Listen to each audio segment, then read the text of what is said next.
Assalamualaikum warahmatullahi wabarakatuh. Berjumpa kembali dengan Budi Raharjo di Padepokan Budi Raharjo. Kita selalu mulai dengan ngopi dulu. Kali ini edisi Ramadan nggak ada ngopi dulu ya, jadi langsung kita membahas topiknya. Topik yang ingin kita bahas adalah topik tentang hubungan antara investor dengan perusahaan atau apa ya istilahnya, investi yang diinvest ya. Jadi kan ini kacamata dulu ya, kacamata investor. Investor punya uang atau ya punya uang, jaringan, apapun ya sumber daya yang dia ingin investkan di sebuah perusahaan karena dia merasa bahwa investasinya akan menghasilkan sesuatu. Baik dirinya sendiri sebagai investor ataupun sebagai untuk perusahaannya gitu ya. Nah, investor ini bisa perorangan, individu ataupun perusahaan ya, misalnya VC gitu ya. Jadi gitu ya, jadi kalau saya taruh, saya taruh 1 juta, ya mungkin kembali 1,1 gitu ya, atau kembali 100.000 gitu ya. Ya apalah yang terjadinya gitu ya, whatever ya gitu ya. Oke, atau kalau saya investkan 1 juta, brand image saya sebagai investor naik. Boleh juga kayak gitu ya, mungkin ya. Tapi pada prinsipnya itu harus ada some kind of hitung-hitungannya. Nah, bagi yang diinvestkan itu, misalnya saya sebagai perusahaan yang membutuhkan investasi itu, biasanya saya butuh modal ya untuk melakukan sesuatu. Misalnya nih saya akan membuat baju gitu ya. Saya akan membuat baju, berarti saya harus beli kainnya gitu. Saya bisa membuat bajunya bisa ya. Jadi saya memiliki nilai tambah, beli kain 100.000, saya buat baju, saya jual 1 juta gitu ya. Misalnya gitu ya. Atau saya jual 300.000 gitu ya. Jadi ada nilai tambahnya di situ. Nah, tapi untuk membuat baju tadi ya, saya butuh kain banyak gitu. Nah biasanya kalau kita lihat ya ada skala tertentu yang mana saya nggak mampu. Misalnya tadi kain yang harus saya butuhkan berapa? Ya kalau saya cuma beli 100.000 masih mampu. Tapi kalau saya harus menyediakan kain sebanyak 100 juta misalnya, saya produksinya kan gede-gedean gini ya. Wah saya nggak mampu nih. Saya produksi 100 juta, setelah saya kerjakan nanti mungkin dapatnya 170 juta atau 150 juta gitu ya. Setelah saya kerjakan gitu ya. Tapi saya nggak punya modal 100 juta ini. Nah, maka saya butuh bantuan dari ya, investor tadi. Gitu ya. Jadi ada ini yang harus naik ya. Kalau biasanya butuhnya cuma 100.000 ya didanai sendiri atau oleh perusahaan sendiri bisa ya. Tapi kalau kita akan loncat ya, naik kelas gitu. Tadi misalnya memproduksi bajunya atau ini hanya 1 biji, 10 biji, oke 100 biji boleh. Begitu kita memproduksi 10.000 atau 5.000 pieces, wah kita loncat itu, naik kelas ya, kelasnya beda. Nah, itu ya butuh investasi. Tapi tadi contoh aja ya, tapi bisa juga produknya yang lain-lain. Nah, menjadi permasalahan gini, yang sering jadi permasalahan itu adalah investor naruh duit ya, katakan naruh duit. Prediksi saya tadi tuh, buat baju, prediksi saya hasilnya untung ya, dari masuk 100 juta, untung 150 juta. Katakanlah ini periodenya 1 tahun lah ya. Jadi iya ya, ada keuntungan ya dalam 1 tahun nanti akan naik ya 150 juta, nanti saya bagi lagi ke investornya dapat 20 juta, saya dapat 30 juta misalnya gitu ya. Oke ya, jadi misalnya gitu. Assuming ya, ini asumsinya gitu. Kenyataannya tidak seindah dari yang diharapkan doh. Ternyata rugi atau pas-pasan. Invest 100 juta, ya kita bisa jualnya 110 juta, biaya operasional 10 juta, pas, nggak ada keuntungan. Atau biaya operasional 20 juta, malah rugi 10 juta. Nah ini gimana? Ada beberapa ini sih ya, beberapa hal yang dilakukan.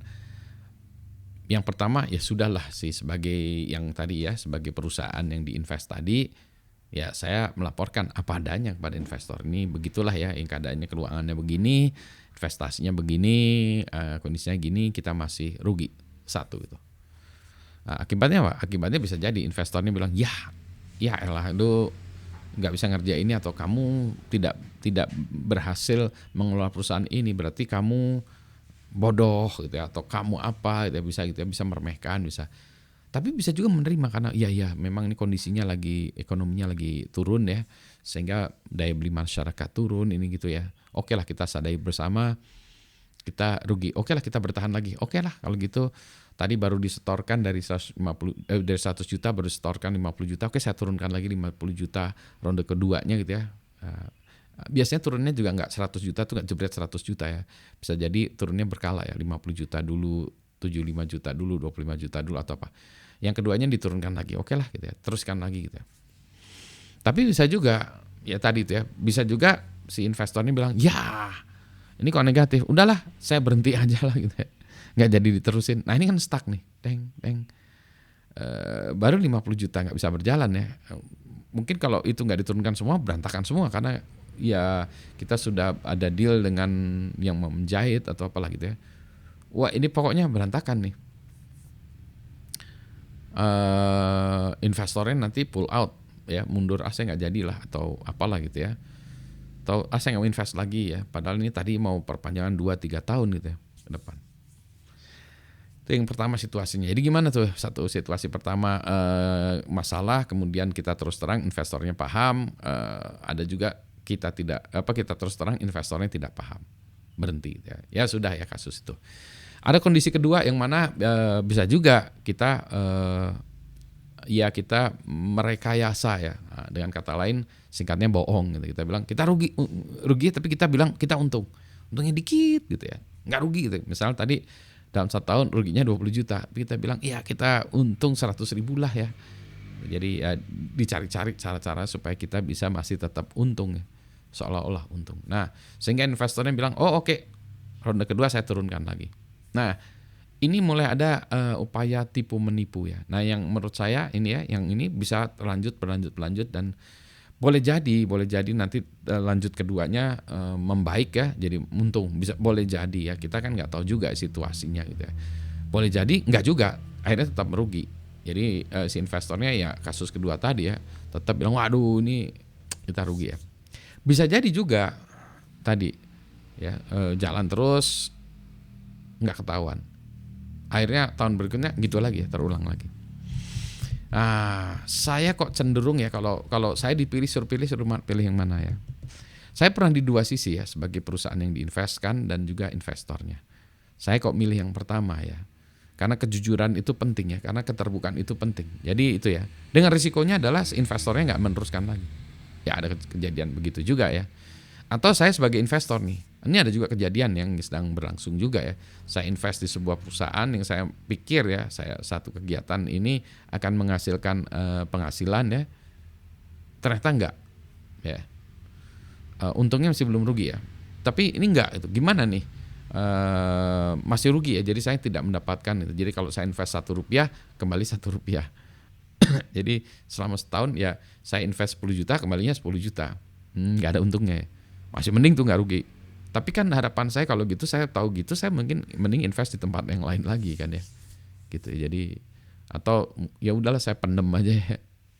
Tapi kalau saya simpan di bawah bantal juga nggak menarik ya, karena itu nanti malah dijajanin, ada duit, wah dibeliin notebook ya atau dibeliin apa gitu ya, atau malah dibeliin kopi gitu ya. Jadi itu mendingan diputarin tadi ya. Jadi itu ditabung quote unquote meskipun tidak menghasilkan. Ya saya mendingan yang model pertama ya, karena keterbukaan itu kita melihat oke ya. Kita tahu lah ya ini memang keadaan lagi susah segala macam. Ya, tapi gimana caranya ya? Jadi kalau saya sebagai investor saya pengennya ya terus terang. Tapi saya pengen juga dapat untung nih. Gimana? Ya ini namanya lagi buntung ya, lagi sama-sama rugi ya, investor rugi, siap ini juga rugi ya, gimana lagi gitu ya. Ya mudah-mudahan next cycle lebih menguntungkan, mudah-mudahan begitu ya, gitu. Soalnya kalau udah mulai menipu tuh susah ya, kita kalau udah ini kehilangan trust itu susah ya, susah kita bicara karena trustnya nggak ada. Jadi saya next time kalau ada misalnya ini benar nggak untung, atau kalau rugi ini rugi benar nggak ya, ada kita menduga-duga ya. Tapi kalau ini tadi keterbukaan ya oke lah ya. Nah kalau sebagai saya yang diinvest tadi ya saya terus terang gitu, investor pull out ya sudah, memang ya kita ya gagal ya sudah gagal ya. Tuh ya kegagalan memang sesuatu hal yang harus diakui gagal ya, bahwa kita nggak harus sukses terus ya. Ada sukses agak ini ya, adalah realitas. Tapi saya pengen misalnya saya ini punya ide saya ini, wah ini toko musik digital saya ini wah luar biasa, ini saya tetap kekeh ya bisa gitu ya. Tapi ya gitu tadi ya, gimana caranya kita ya, mungkin investor yang tadi satu lagi stop, kita ngobrol lagi dengan investor lain yang mungkin lebih gila lagi atau sama gilanya dengan kita, sehingga mau invest dengan ini ya inisiatif kita yang mungkin rugi 2-3 tahun pertama, baru tahun keempat, 5 baru untung. Ya dia juga bisa melihat itu ya. Nah tadi jadi si investor juga bisa apa ya berencana ya.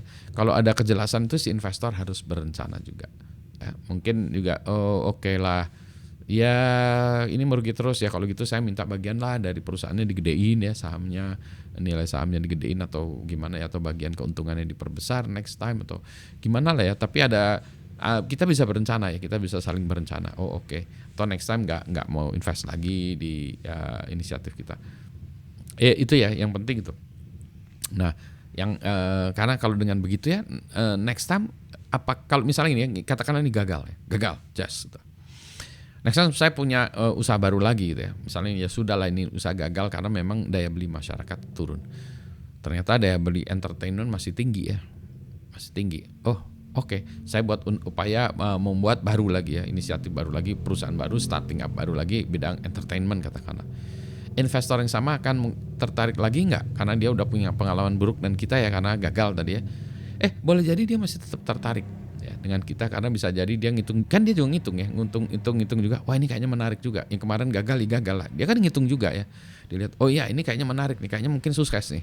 Potensi kesuksesannya lebih tinggi ya. Oke, dia invest meskipun yang sebelumnya gagal. Nah itu yang terjadi dengan saya. Meskipun saya sudah gagal ya misalnya menjalankan sebuah usaha, investor masih balik lagi. Kenapa? Karena si investor tuh percaya kepada saya karena saya nggak nipu, nggak apa ya. Dan investor juga tahu kalau saya gagal, itu saya sedihnya luar biasa ya. Dan saya menukarkan usia saya. Jadi dia akan tahu, ini Pak Budi nggak akan main-main kalau buat usaha baru juga nggak akan main-main. Karena dia juga tidak cari popularitas, tidak cari apa, tapi dia pengen sukses, pengen menghasilkan revenue yang bagus, penghasilan untuk kita dan juga kepada investor. Gitu. Jadi nggak ada nggak ada kong kali kong gitu. Si investornya juga pasti percaya kepada saya. Saya mempercayakan uang pada kamu mempercayakan usia kamu kepada saya juga ya gitu ya. Jadi kepada ini ya usaha bersama ini ya. Begitu kan ya. Jadi sama-sama ini ya, semuanya itu sama-sama menggapai kesuksesan. Kegagalan dikelola bersama, diterima bersama-sama, kesuksesan kita bagi bersama gitu kan ya. Memang demikian gitu. Saya punya skill, punya keahlian segala macam, saya tidak punya modal. Nah yang punya modal, saya punya modal tapi saya tidak punya keahlian, bersama-sama. Nah sinerginya demikian. Sehingga dua-duanya senang ya. Itulah yang harusnya terjadi. Ya. Nah itulah kacamata investor dan investee ya. Gitu, selamat siang. Ini biasanya ditutup dengan ngopi lagi. Nanti habis buka puasa ya, dibalas dengan ngopi tadi. Selamat siang, assalamualaikum warahmatullahi wabarakatuh.